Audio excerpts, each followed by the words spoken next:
Hello aspirants, welcome to our channel. My delight is in education. Today we are going to discuss the 6th July 2021 the Hindu news analysis in Telugu.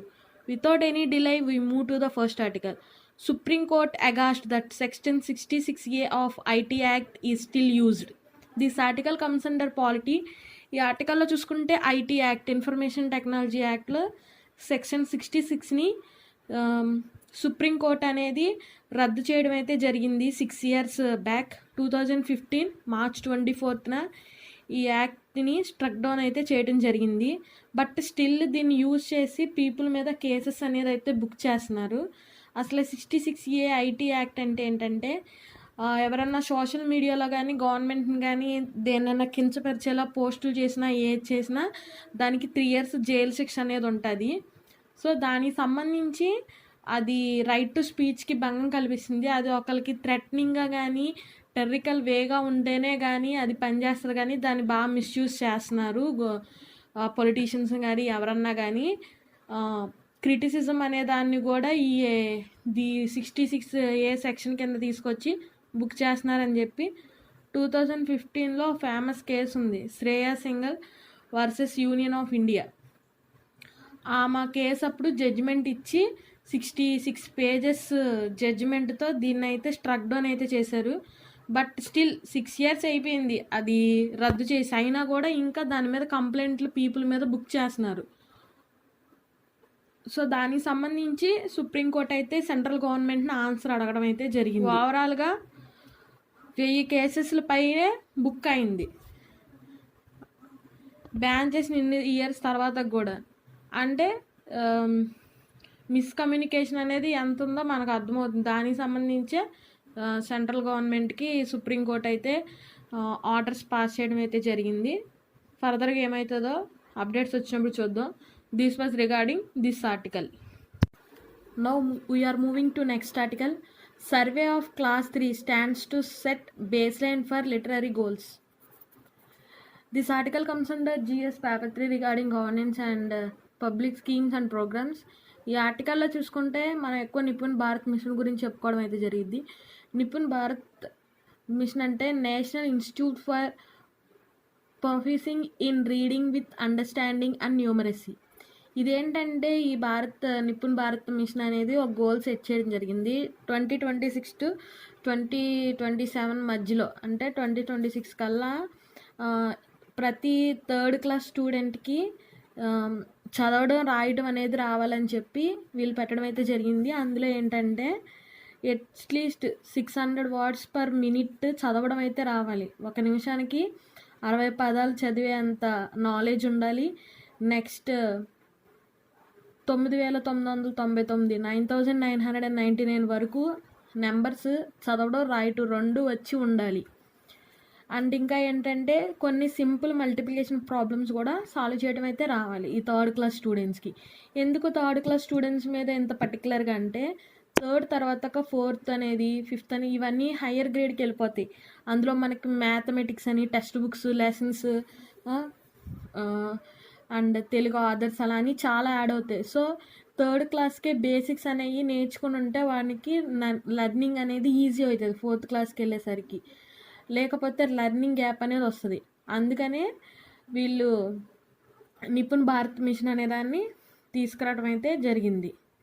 So దానికి సంబంధించి కొన్ని goals అయితే పెట్టడం జరిగింది. This was regarding this article.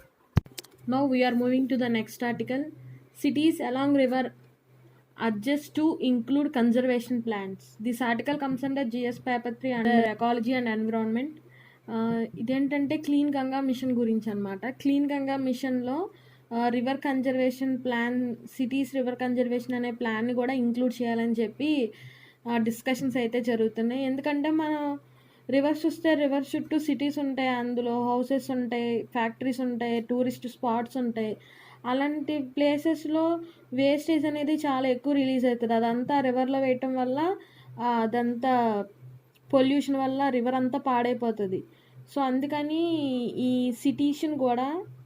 Cities ఈ ప్రాంతాలని కూడా conservation ప్లాన్లో యాడ్ చేయమని చెప్పడం అయితే జరిగింది. ఎట్లాంటివి ఇంక్లూడ్ చేయాలంటే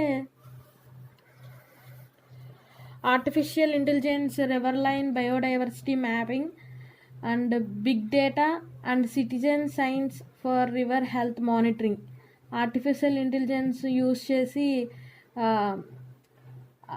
మానిటరింగ్ అయితే చేయొచ్చు. అండ్ ఇంకా monitoring of water quality by శాటిలైట్ని యూస్ చేసి వాటర్ క్వాలిటీని చెక్ చేయడం.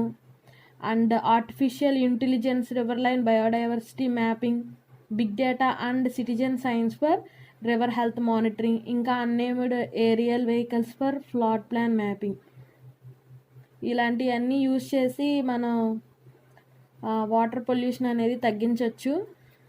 ఇదేంటంటే మనకి national mission for clean Ganga కింద వస్తుంది ఇదంతా. This was regarding this topic. Now we're moving to the next article. Services shrink most since July. This article comes under GS paper 3 under economy. ఇదేంటంటే PMI report గురించి, purchasing managers index. దాని ప్రకారం ఇండియాలో service అనేది కంటిన్యూస్గా shrinking అయితే అవుతుంది, పడిపోతుంది. ప్రస్తుతానికైతే ఈ జూలైలో ఈ మంత్లో వచ్చేసేసి 41.2% ఉంది సర్వీసెస్ ఇండెక్స్ అనేది. అయితే మనం చూసుకుంటే అది 50% కన్నా తక్కువ ఉందంటే ఎకనామికల్గా కాన్స్ట్రక్షన్స్ వస్తున్నాయని అర్థం. So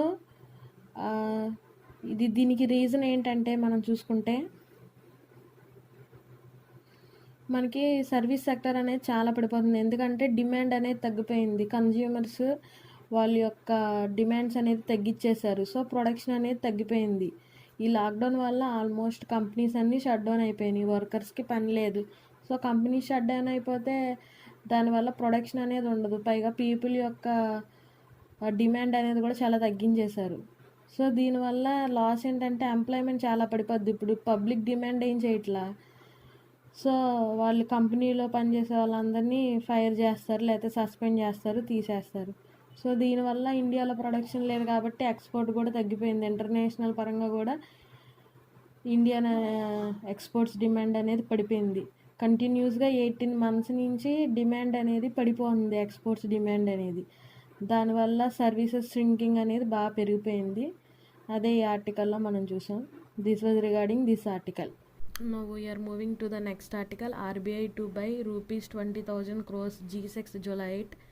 This article comes under GS paper 3 regarding economy. GSEC అంటే G సెక్యూరిటీస్ అని. ఇదేంటంటే under the programme of GSAP 2.0 కింద ఇండియన్ గవర్నమెంట్ వచ్చేసేసి తన యొక్క సెక్యూరిటీస్ని 1.2 lakh రూపీస్ వర్త్ చేసే సెక్యూరిటీస్ని ఓపెన్ మార్కెట్లో అమ్మకానికి పెట్టింది. అందులోంచి ఆర్బీఐ 5 గవర్నమెంట్ సెక్యూరిటీస్ని కొనటం అయితే జరిగిద్ది అని అనౌన్స్ చేయడం అయితే జరిగింది. అది కూడా 20,000 వర్త్ అయినవి, అది కూడా 20,000 crores వర్త్ చేసే సెక్యూరిటీస్ని కొంటున్నట్టు అనౌన్స్ అయితే చేసింది ఆర్బీఐ. అయితే ఇక్కడ ఓపెన్ మార్కెట్ అని రాస్తుంది కదా. సో ఓపెన్ మార్కెట్ అంటే ఏంటో దాని మీద మీరు మ్యాటర్ గ్యాదర్ చేసి ప్రిపేర్ అవ్వండి. This was regarding this article. నా సమాచారం కనుక మీకు నచ్చినట్టయితే లైక్, షేర్ అండ్ సబ్స్క్రైబ్ చేయండి.